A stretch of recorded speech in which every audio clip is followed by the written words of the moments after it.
الحمد لله نحمده ونستعينه ونستهديه ونستغفره ونتوكل عليه ونعوذ بالله تعالى من شرور أنفسنا ومن سيئات أعمالنا. من يهده الله فهو المهتد ومن يضلل فلن تجد له وليا مرشدا. ونصلي ونسلم ونبارك على سيدنا محمد المبعوث رحمة للعالمين. يا أيها الناس اتقوا ربكم الذي خلقكم من نفس واحدة وخلق منها زوجها وبث منهما رجالا كثيرا ونساء واتقوا الله الذي تساءلون به والأرحام إن الله كان عليكم رقيبا. I thank Allah for gathering us here today in His house, and I thank all of you for being here. And I make dua for Allah to gather us with His prophets and the prophets' companions in the Day of Judgment in His paradise, inshallah. So today's topic will be related to the program that we have done in the MSA. That the first month will be about the Sahaba and the values that we can derive from the Sahaba. So when we think about our generation, our age, we are in this critical point of our lives, which is the youth period. From like the age of like 16, 17 until the age of like 24. This is the transition point that everything in our life is based on. When we think about our goals, our objectives in lives, it shouldn't be that similar to anyone else. It shouldn't be that ubiquitous. Like, everyone else has the same input, have the same, like, we have the internet, we have the same input as other people's, but our objectives, our goals should be different because we're Muslim. So, I'll start off by a hadith that the Prophet ﷺ says. I'll read it in Arabic first and then I'll translate it. قال رسول الله صلى الله عليه وسلم لا تزول قدم عبد يوم القيامة حتى يسأل عن أربع. The first one is عن عمره فيما أفناه. رقم 2. The second one is عن شبابه فيما أبلاه. The third one is عن ماله من أين اكتسبه وفيما أنفقه. And the fourth one is عن علمه ماذا عمل به. So the translation is, a man's foot will not move on the Day of Judgment until he's asked about 4 things. The first one, his life. How did he consume it? And the second one is his young age and his youth. How did he wear it? Like, the Prophet ﷺ imaged the youth period as a piece of cloth. You receive it brand new. It has no stains, it has no tear, it has nothing. And while you go on in your life, you start to wear it. You start to wear it off. You start to put some like stains on it. So you'll be asked, how did you take care of your cloth, your youth? And the third one is your wealth. How did you get it from, and how did you spend it? And the fourth one is your knowledge. How did you use it? So, for the sake of like today's topic, we're gonna take the second point and explain it a little bit. Our youth.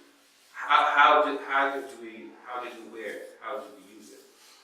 So let's start by some stories.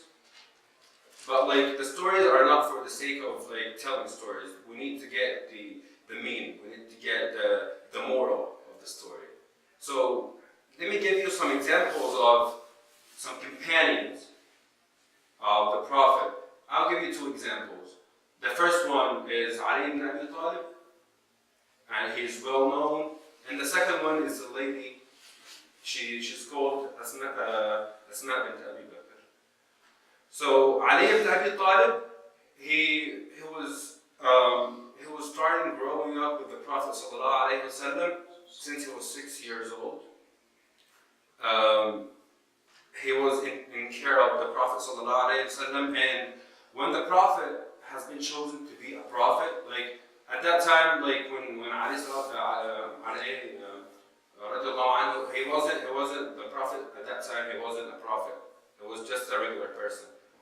But when Allah chose the Prophet ﷺ to be his next prophet, Ali anhu accepted Islam, and he was at that time 10 years old. He was the youngest Muslim to enter Islam. He used to go with the Prophet to the valleys of Mecca to hide and pray. He was, I think, like back there, like the aging was different than nowadays. Like 10 years old, for like if you calculate it, it's like 15 years old right now. He's pretty conscious, like he knows what he's doing. So he was like 10, 11 years old, and he was going with the Prophet in the valleys of Mecca to pray. He chose not to play around with kids, he chose not to have fun, but he chose to carry this message around, to carry this message on his shoulders. And Ali ibn Abi Talib was beloved by the Prophet so much. He knew how to please the Prophet. So in the day of Khaybar, Ghazwat Khaybar, the Prophet ﷺ said, "I will give the flag." The flag was something very important. Like if the flag in a war comes down, then you're defeated. So the Prophet ﷺ said, "I will give the flag to one person that Allah Azza wa Jal loves and I love." And then at the end he gave it to Ali, and he was very young at that age as well. Remember in the story of the migration from Mecca to Medina, the person who slept on the Prophet's bed, who was it? Who was Ali ibn Abi Talib. He was willing to sacrifice his life for the sake of the deen, of the whole deen. And back there in like those ages, when you start a war, like when two armies are in front of each other, you don't just start by starting a war. You need to like pick 3 persons from each side of the war, and they will fight face to face, 1 to 1. And whoever kills that's how we start a war back there. So Ali ibn Abi Talib was one of the 3 people who came forward, who started the war, and he killed his enemy in Ghazwat Badr. So in his young age, he was capable of doing great things. And Umar, Abu Bakr, and Uthman, when they were responsible for the state of Islam, they chose Ali to be one of their ministers, or they gave him so much responsibilities. And Umar said, without Ali ibn Abi Talib, I won't be here. I won't be here. I would have died. The state would be gone. So think about it. Young age is something that is very urgent and is very important.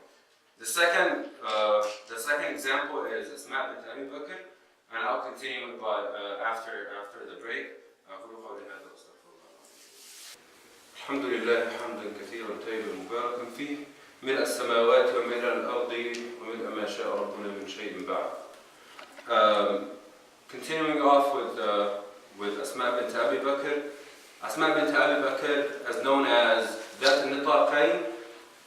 The word nitaq in the Arabic language is referring to something similar to a belt or a pouch that is fastened around your head. That the woman used to wear back there. The story behind this name is amazing. Is very meaningful. How did Asma enter Islam, and when did she enter Islam? Let's give an introduction to Asma bint Abi Bakr. Asma bint Abi Bakr is the daughter of Abu Bakr as-Siddiq, the Prophet's like most beloved companion, and she was the wife of Zubayr ibn al-Awwam, and he was as well a companion, and he was the first. Zubayr ibn al-Awwam was the first one to sharpen his sword in the sake of Islam. She was 26, she was born 26 years old before the migration, and she accepted Islam when she was 14 years old. She was pretty young, and she took that decision. No one forced her. Asma bint Abi Bakr was a very wise person. She knew how to take care of herself, how to take care of her father. There is a story, when the Prophet Muhammad ﷺ and Abu Bakr were going to the migration. It's known that Abu Bakr has given the Prophet ﷺ all of his wealth. He gave him everything. He gave him every single thing in his house, and he let Asma and his household with nothing. So Sayyidina Abu Bakr's father was not a Muslim at that time, and he came to Asma and said, Abu Bakr didn't just leave you alone, but he did leave you with nothing. He did leave you with no money, no food, no nothing. He was blind. So Asma bint Abi Bakr, because she's responsible and because she cares about Islam, she gave him a couple of stones and counted them to Abu Bakr's father. And she said no, he left us some money actually. So let's get back to the naming, Dat al-Nataqayn. Dat al-Nataqayn is a name which was derived from the story of the migration. When the Prophet and Sayyidina Abu Bakr as-Siddiq went to migrate alone first, she used to carry on some food and some supplies and water for the Prophet and her father. But this belt wasn't sufficient. It wasn't that big. So she ripped it off into two pouches, into two belts, and she carried it on. So that's why it's called Dat al-Nataqayn. Nataqayn means two pouches, two belts. So that was a very effective example of how can a young woman, serve the goal of Islam. And we all know that the state of Islam started in Medina after the migration. So without Asma bint Abi Bakr, probably the Prophet ﷺ and her father won't be able to continue the journey. And the Prophet ﷺ told her Allah will give you a nitaq, a pouch, a belt in the Jannah, inshallah. And there is another story, but I won't tell the whole story just for the time shortage. Osama ibn Zayd, he was 18 years old, and he was the leader of the Islamic army, of the whole army, an army which has Umar ibn al-Khattab as a part of it. Umar ibn al-Khattab, this strong man, this strong leader, was one of the soldiers in the war that Osama ibn Zayd, who was 18 years old, was the leader of the army. So it's not about age. Age is not the factor that controls our capabilities. But let's get back to the moral or the goal of this khutbah. It's not just for giving some stories and fairy tales. It's not about that. We need to set some objectives, and we need to know who we are as Muslims. Yes, we are in a community that people are pretty much similar. People have the same input from the internet. People have the same input from the community. But we as a Muslim should be different. Our outcome should be different. So let's set some steps and some goals to follow, and some homework to do. Number one, we need to know who we are as a Muslim. Number two, we need to know what is our mission in life. So, because Allah Azza wa Jal said, I never created mankind or the souls except for worshiping. And we need to get that intention that our study, our goals is in the sake of Allah, in the sake of Islam. We need to have that mindset that every single thing that we do in our lives is for the sake of Islam. That I will serve my deen after getting a degree, after getting a job, after getting married. It's all to serve the religion. Just think about it, because if we're just like getting a job and have a lot of money and get on vacations and stuff, what's the difference between us and the non-believers? So we need to get that mindset that we are Muslim because we have a purpose in life, and because we are a Muslim, we should have a purpose in life, except for like just the money and the materialistic stuff.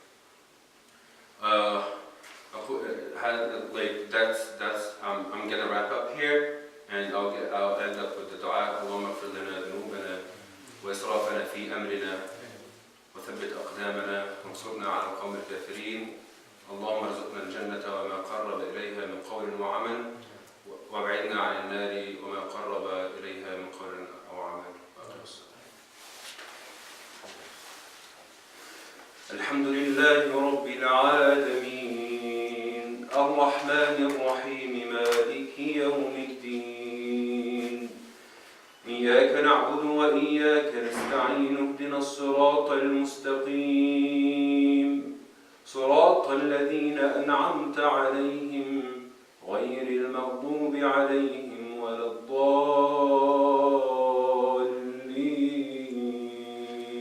آمين.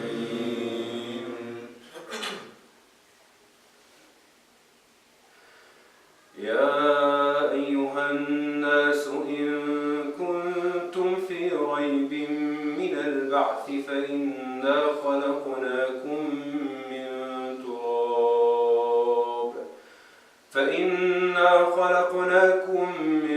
تراب ثم من نطفة ثم من علقة ثم من مضغة مخلقة وغير مخلقة لنبين لكم ونقر في الأرحام ما نشاء إلى أجل مسمى ثم نخرجكم طفلا ثم لتبلغوا أشدكم ومنكم من يتوفى ومنكم من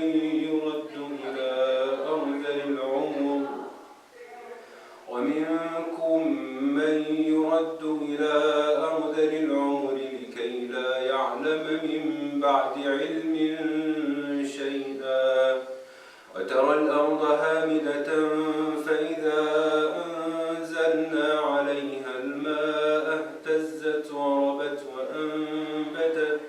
وأنبتت من كل زوج بهيج ذلك بأن الله هو الحق وأنه يحيي الموتى وأنه على كل شيء قدير وأن الساعة آتية لا ريب فيها وأن الله يبعث من في القبور. الله أكبر.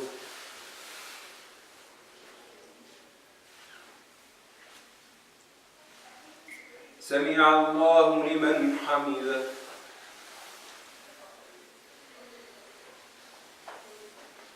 الله أكبر.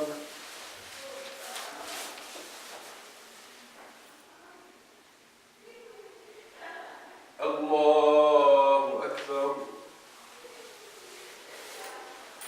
الله أكبر.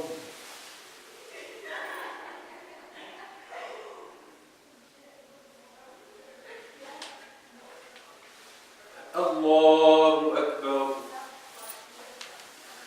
الحمد لله رب العالمين الرحمن الرحيم مالك يوم الدين إياك نعبد وإياك نستعين اهدنا الصراط المستقيم صراط الذين أنعمت عليهم غير المغضوب عليهم ولا الضالين آمين. والعصر إن الإنسان لفي خسر إلا الذين آمنوا وعملوا الصالحات وتواصوا بالحق وتواصوا بالصبر. الله أكبر.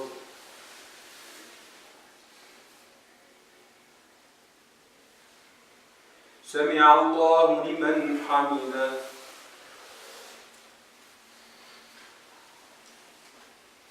الله أكبر.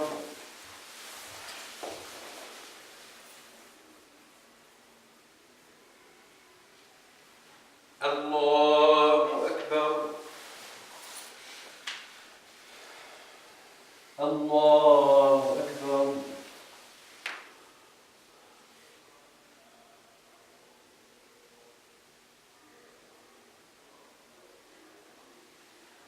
الله أكبر.